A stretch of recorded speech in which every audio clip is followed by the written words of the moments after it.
Socrates said the only true wisdom is knowing when you know nothing. But that's not actually easy for humans to do because our brains want us to think that we are awesome.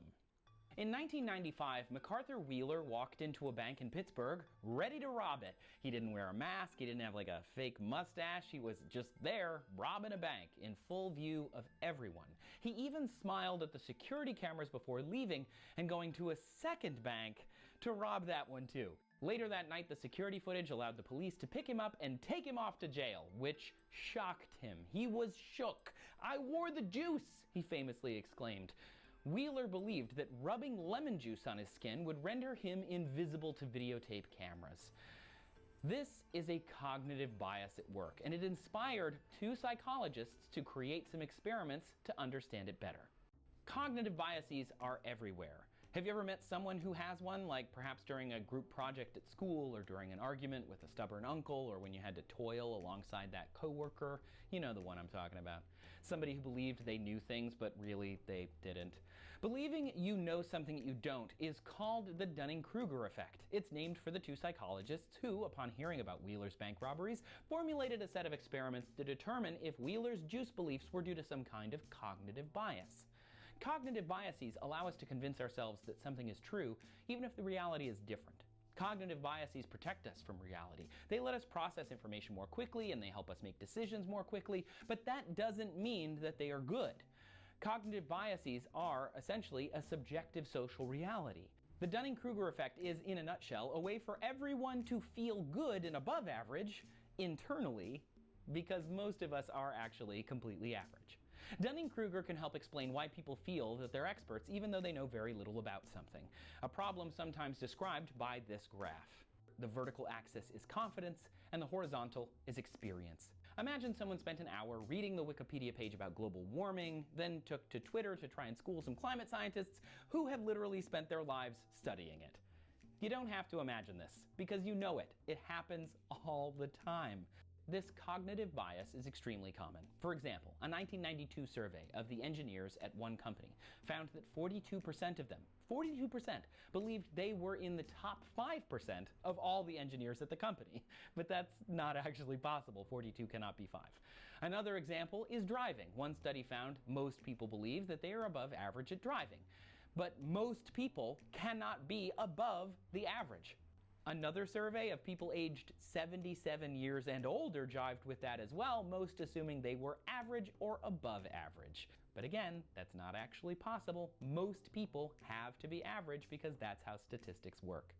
The psychologists who first realized this bias was part of the human fabric did so in 4 studies: humor, logic and reasoning, and English grammar. We'll just take one. In the humor study, the psychologists asked 2 groups to rank jokes on a scale of 1 to 11, 1 being not at all funny and 11 being very funny. Group A was a set of average Cornell undergraduates, and Group B was a small set of professional comedians. The idea was to see if average people would believe that they were above average at picking out what was funny, or as good as professionals. After Group A had ranked the jokes, the researchers asked them to compare their ability to pick what was funny against the professional comedians, to rate themselves. And unsurprisingly, on average, everyone overrated their skills. Remember, 50 is average, and the whole group together said that they did 66, which I would rank as an 8 out of 11 on our joke scale. But this is where the surprise comes in. Those who did the worst placed themselves in the 58th percentile on average. They believed that they were better than 57 other people out of 100. Their real score? The 12th percentile. They were worse than 88 other people. These were the victims of this newly discovered cognitive bias, the idea that people with a little bit of knowledge or skill in an area believe that they are better than they are. Dunning and Kruger went on to show that this bias exists multiple times with different experiments, like when assessing effective leadership, raising children, constructing a solid logical argument, and so on.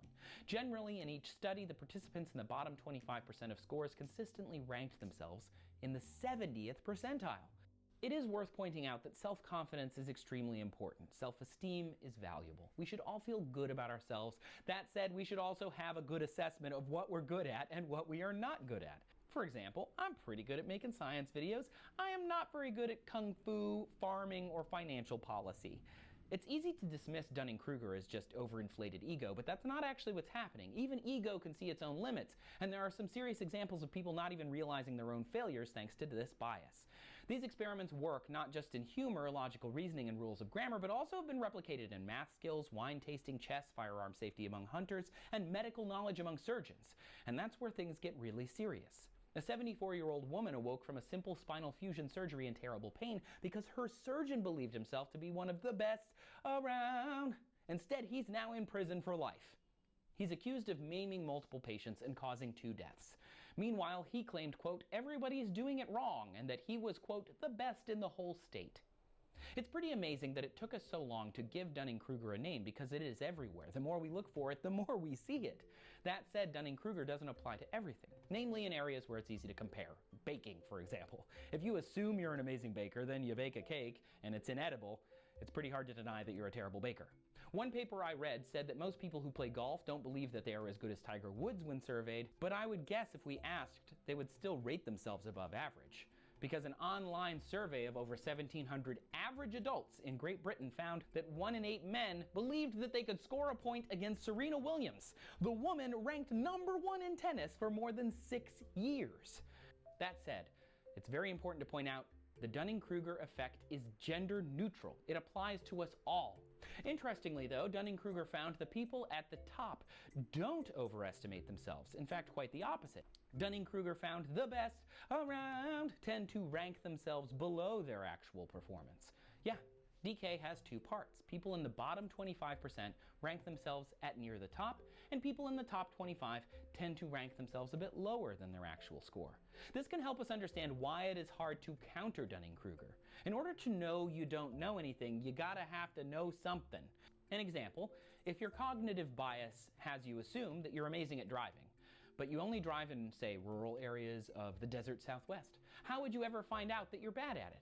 You would need to drive around others or take classes to learn good driving habits, or ride with someone who is objectively considered a good driver to see what you're doing wrong and then get that critique and recognize it and then learn.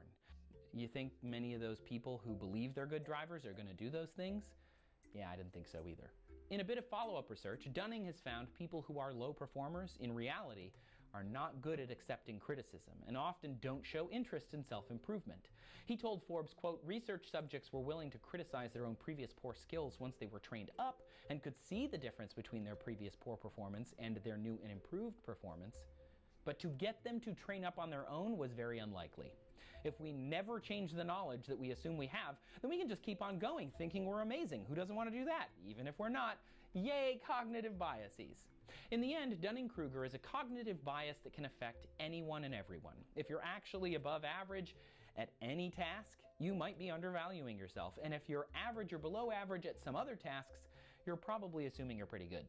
In the age of the internet, everyone can be a quote-unquote expert. We all have access to infinite information.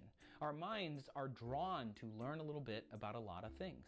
And that little bit of information is enough to make us weak-minded humans feel confident about what we know, even when we know nothing. And add to that the global platforms of social media, and then everyone can feel like an expert, and most won't accept any critique. Let's face it, I have probably been one of those people, and maybe you have too. It's crucial in today's overstimulated world to be able to differentiate a real expert from an overconfident novice. And that goes for understanding your value as well.